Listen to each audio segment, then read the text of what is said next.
உலகம் பார்க்க உனது பெயரை நிலவு தாளில் எழுத வேண்டும்.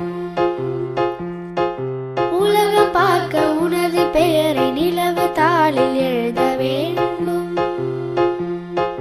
சர்க்கரை தமிழள்ளி தாலாட்டு நாள் சொல்லி வாழ்த்துகிறோம். பிறந்த